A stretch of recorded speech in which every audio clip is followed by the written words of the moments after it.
All right, thank you so much for joining us on our 57th edition of Lunch Out Loud Ottawa. My name is Nick Petruski. I'm Andrew Miller. And of course, we are the podcast that talks to the people, places, music, and events that make this city the incredible city that it is. And before we get to our special guest this week, Lon Liddell from Big Rig Brewery, why don't we check this out?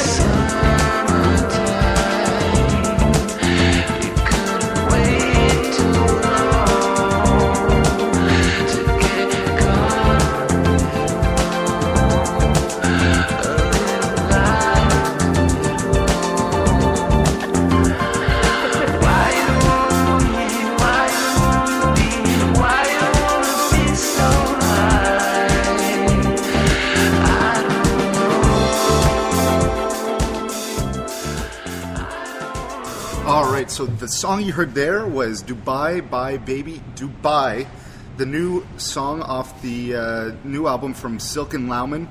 The album is called Not Forever Enough. You can download it for free on the internet. Free is always incredible. That's a great price.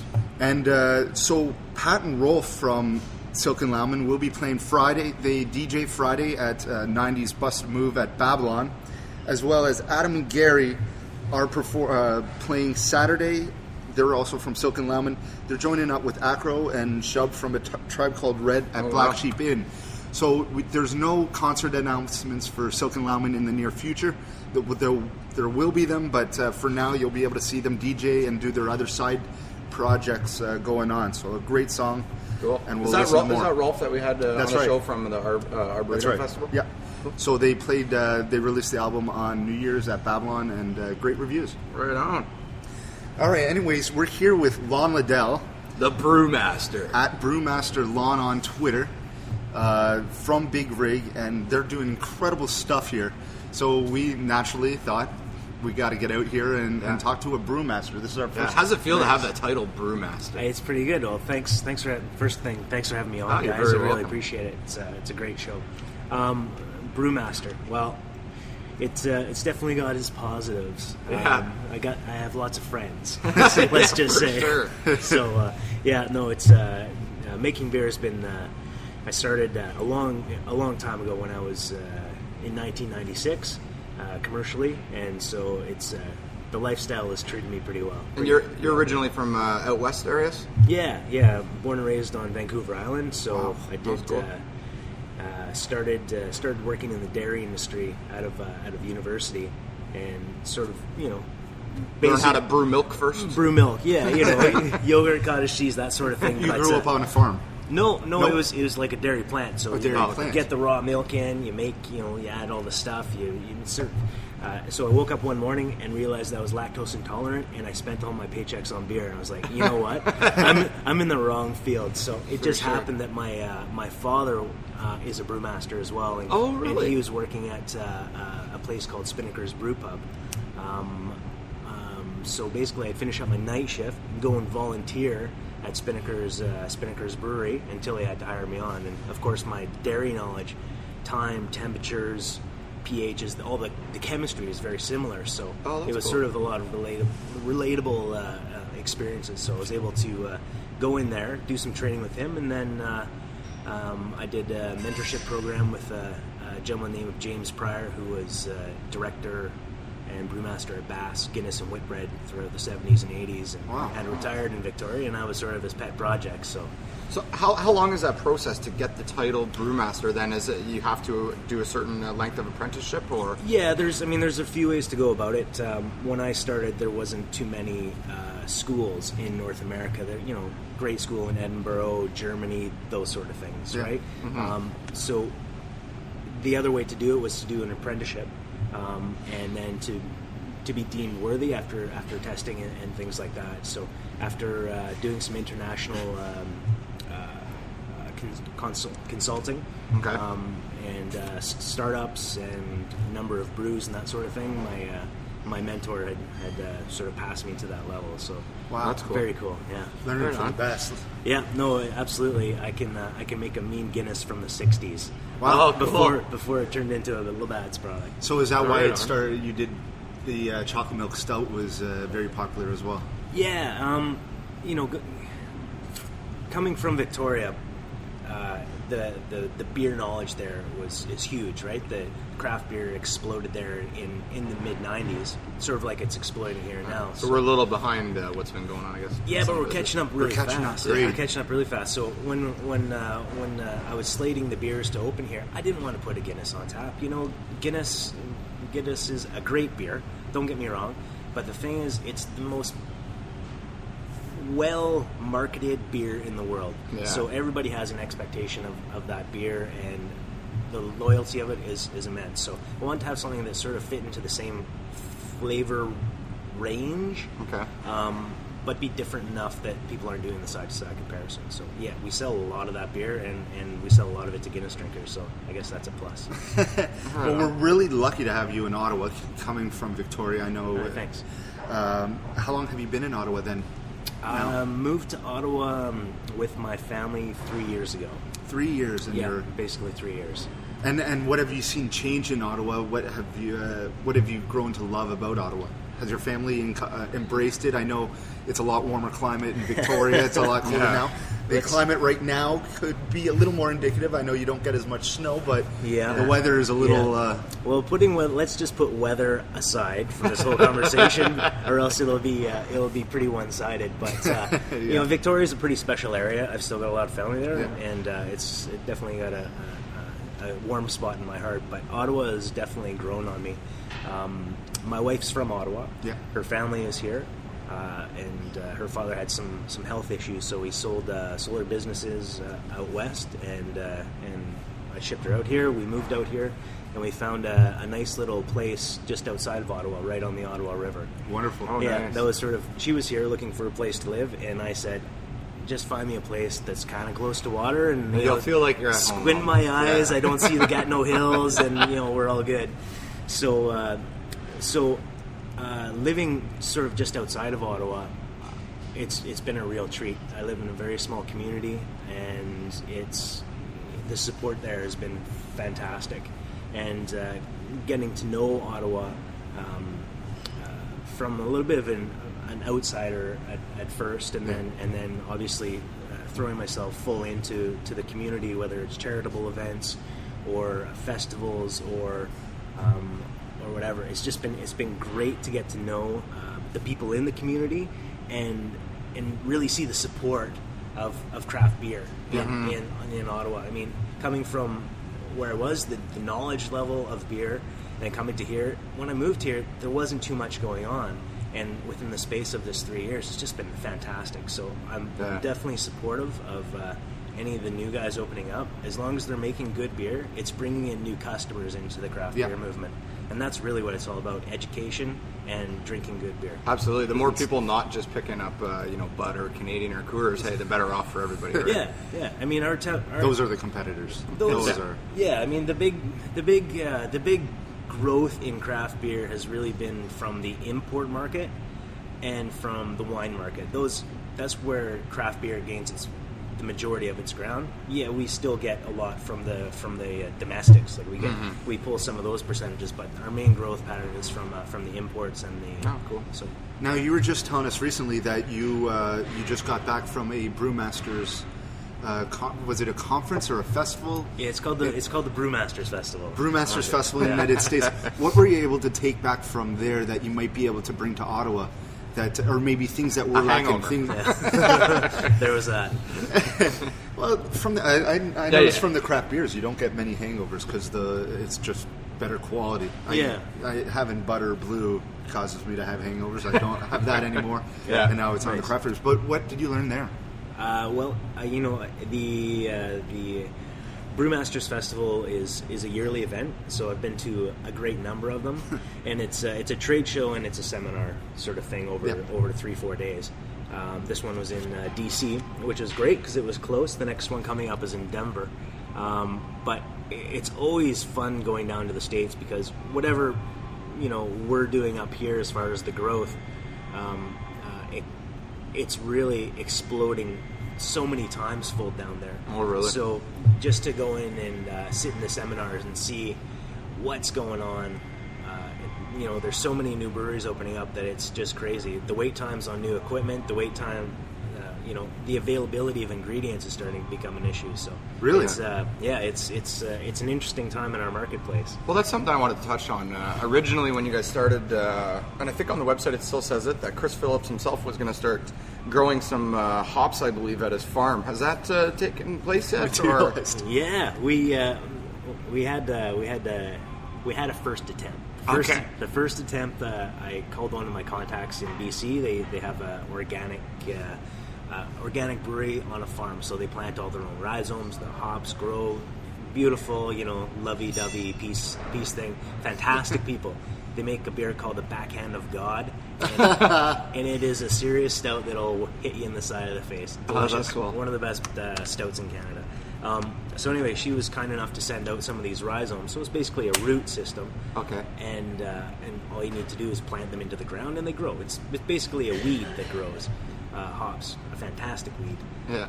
Fantastic weed. But apparently you need to point them the right direction. So when we went out there, Chris got the area all prepared, and we went out there and we started planting them.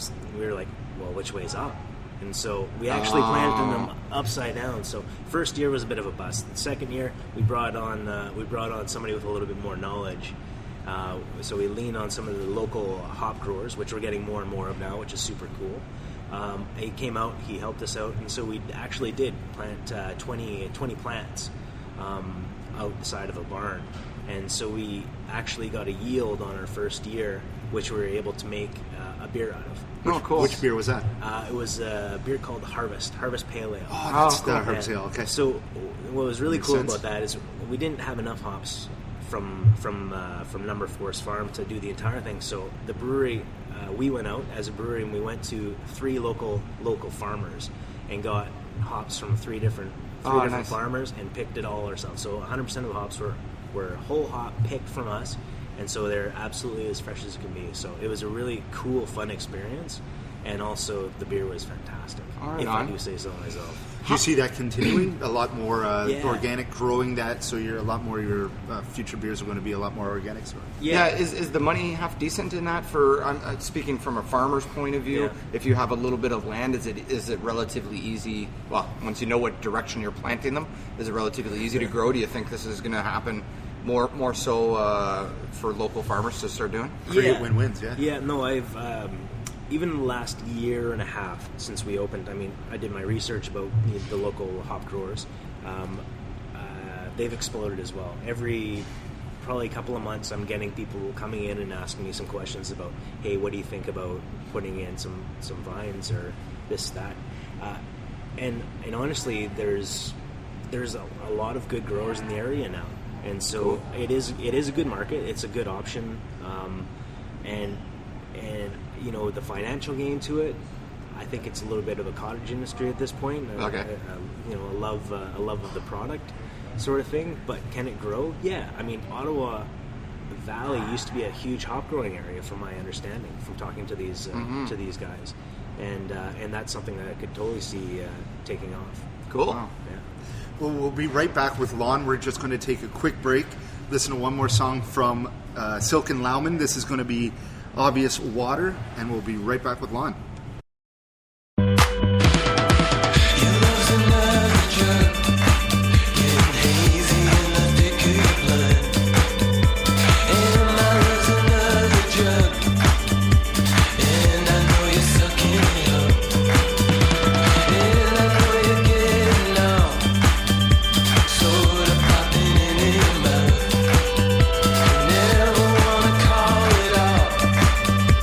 Coming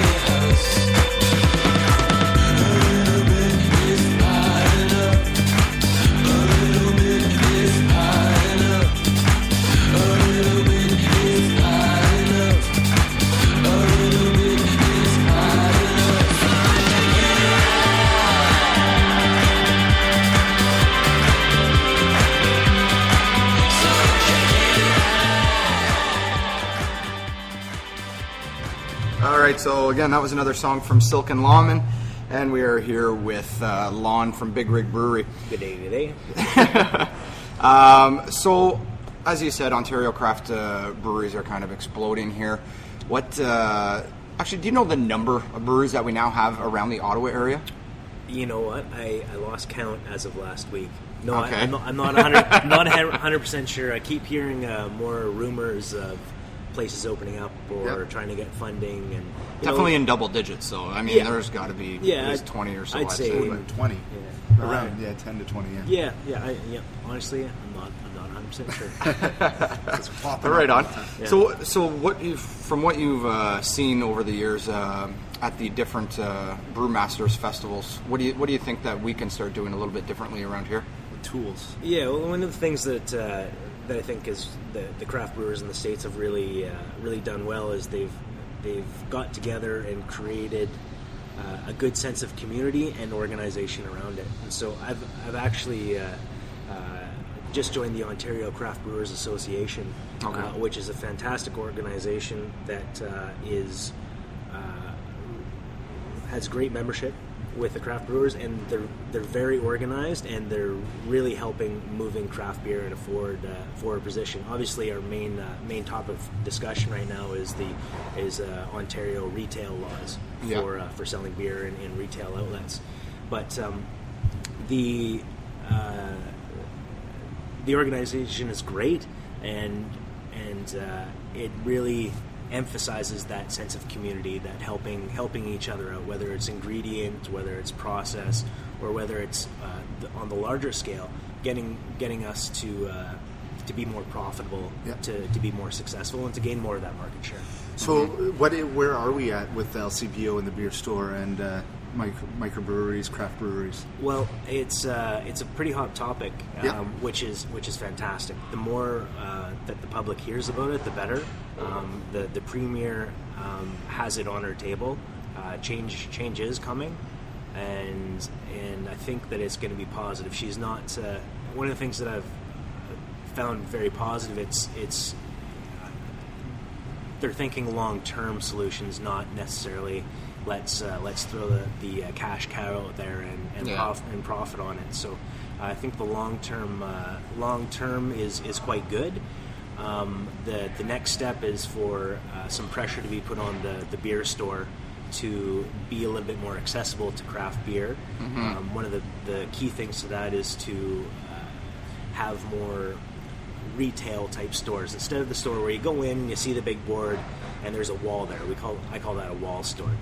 Craft beer lends itself to a shopping experience. You walk in there, you can see the product, you can look at the beer, you can see the story. It's not just, and so that's the first push is help that the beer store retail outlet do a little bit better. I mean, I'm not a huge fan of multinational organizations taking a large amount of the tax and the funds that they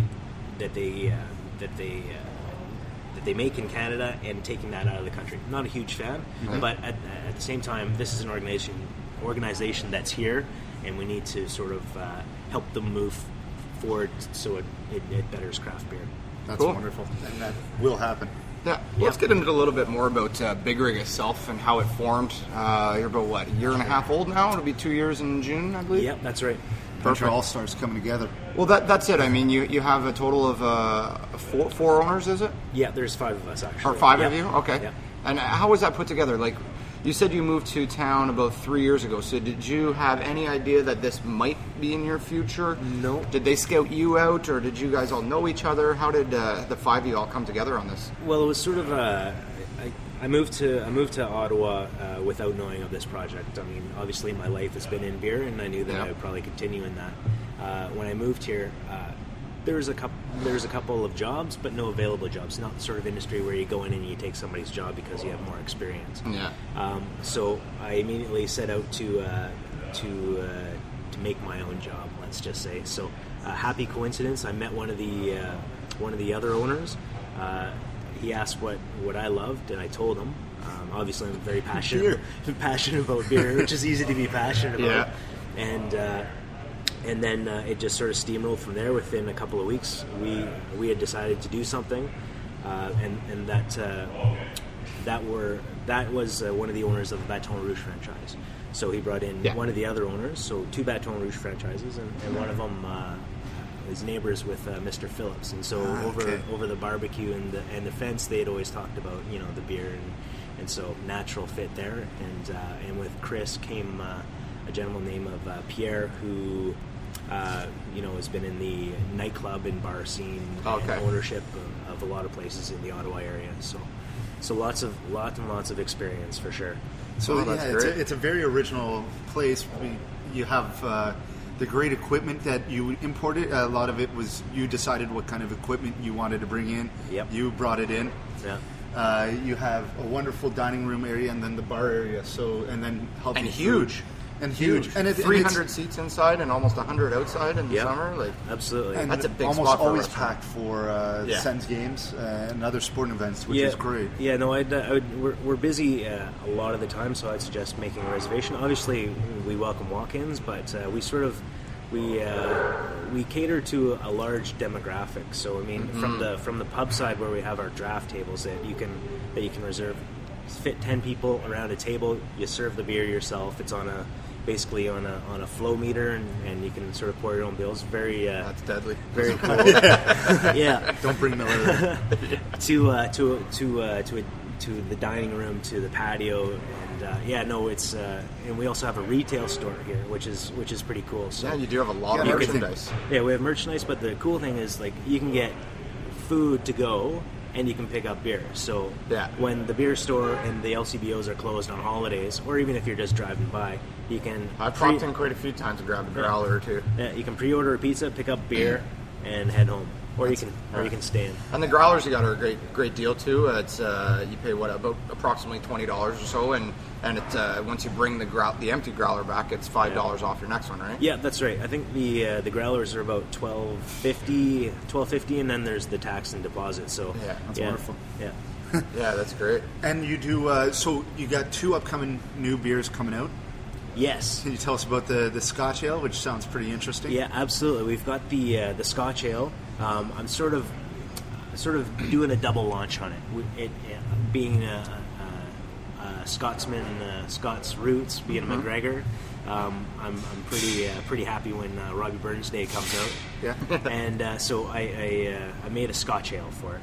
Our Scotch Ale is 8.2% alcohol. It uses some malt that's been smoked over peat moss.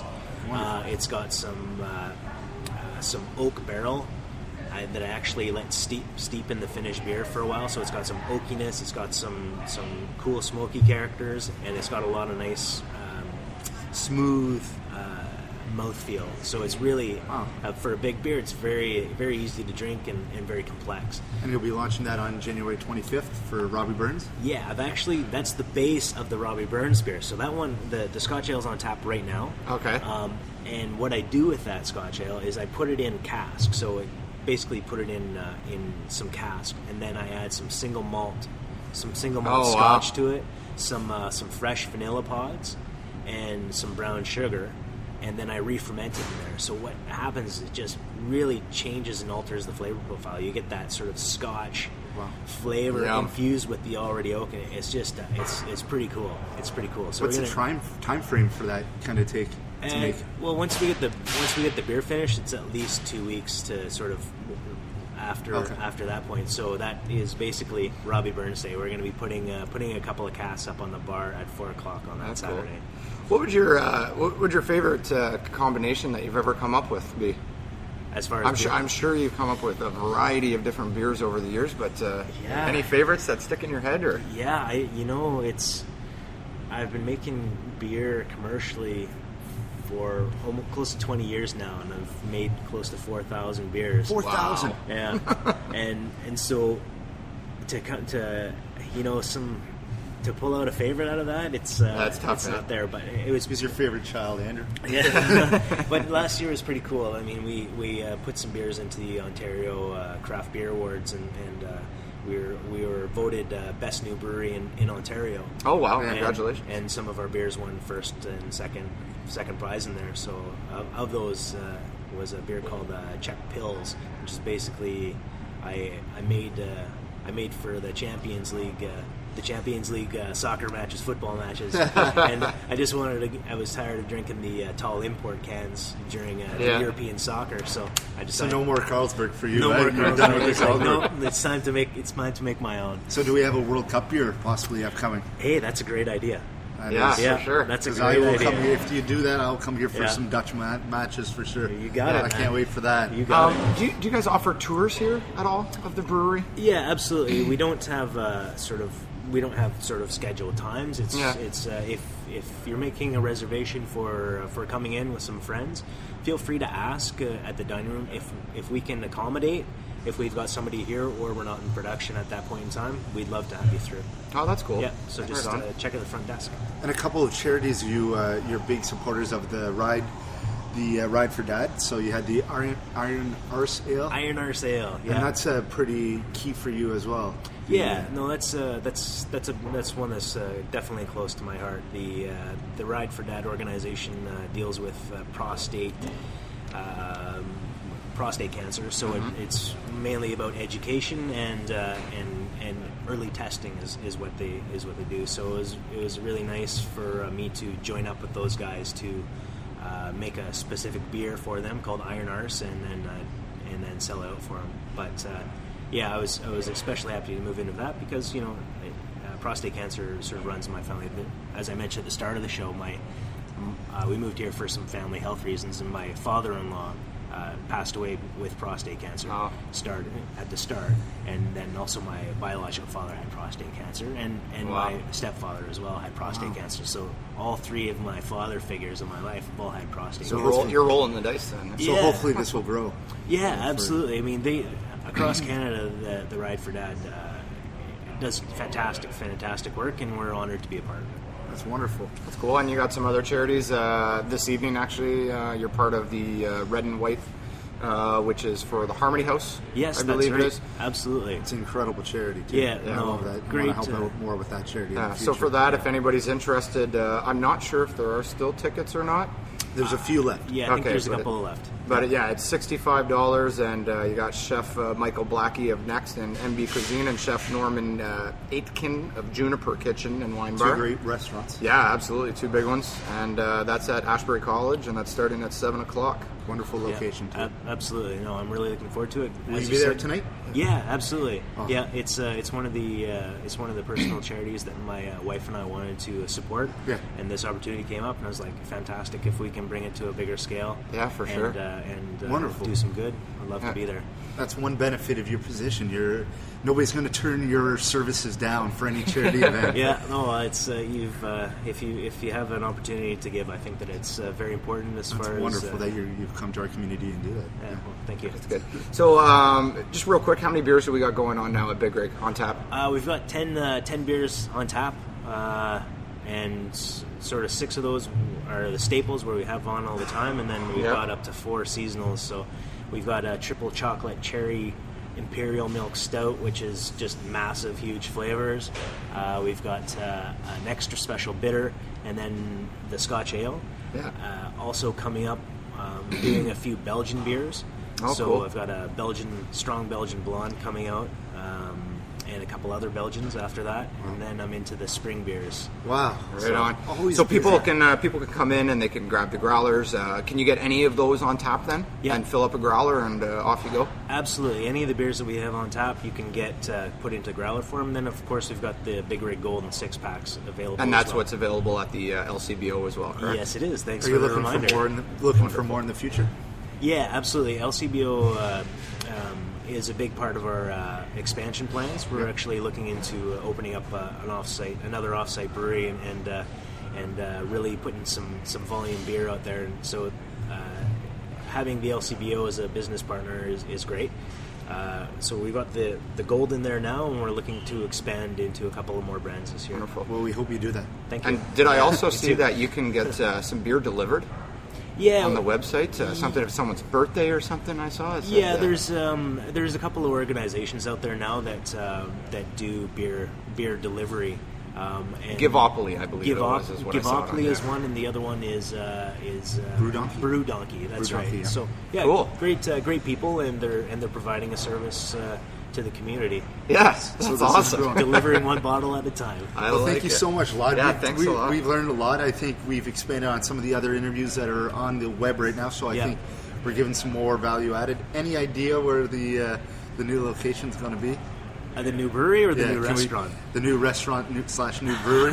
Can we disclose that yet? Let's just say that the rest since we opened this place, we've had a lot of push from the East End, saying that it's a little tough to get through the downtown core sometimes. So It is. I'm from the East End, so that's great. So we're gonna cater to a little bit closer to the East End. I'm not saying we're going all the way out to to Rockland or anything like that. But we're definitely gonna be on the other side of downtown. Perfect. Yeah. All right. And any major events this weekend that you have going on? No, not this weekend. Not personally. Oh, You'll be busy brewing. As far as the pub, yeah. No, I've got my head down, and the restaurant is pumping away. Beautiful. Yep. We'll be busy for the football games on Sunday for sure. There's great football games. Oh yeah. Yeah. Yeah. Yeah. American football. That's why. Yeah. They Well, lost. what do you for events this week? What do you got, Miller? There's I know there's boxing on Friday night at St. Anthony's Soccer Club. That's always interesting to watch some amateur boxing, as well as the two events I mentioned at the top of the show. Yeah, production of Rent is going on at Carleton University. That's going to be going from. Oh, really? From It's either the 16th or the 17th it starts, and it's going to be going on for at least a week. So you can go check that out. That's not bad. Yeah, that should be a good one. There's an art exhibit that I'm actually want to check out on Friday night as well. It's a winter mix art Okay. exhibit. All right. You know how I love my winter, so Yeah. that's at what is it? The Saint Laurent Gallery on Cole Street. Okay. Never been there. Never even heard of it. So you're going to be going. I'm going to there? go check it out. Yeah. Okay, I let me think I'm know gonna how check it that out. As for other events, I think that's all I got too, pretty much. And of course, next week we have Robbie from Fall Down Gallery. So Yeah. that's going to be a lot of fun. His paintings are incredible. He did his first tiger at the Electric Powwow on Saturday night. That was a lot Oh of fun. wow! Yeah, he's been doing a lot of work all over the place these days. Incredible So. work. And we're going to finish with one last song. Thank you so much, Lon, for having us on. And we hope to see you again in the future, of course, at the restaurant or at some of the other charity events. Yeah. One last song from Silken Laumann's Not Forever Enough album. Download it for free online. Just search for it. You can find it anywhere, SoundCloud, YouTube, anywhere. This song's called On the Mend. Thank you so much, everyone. Have a great week. Take care. Cheers. Thank you.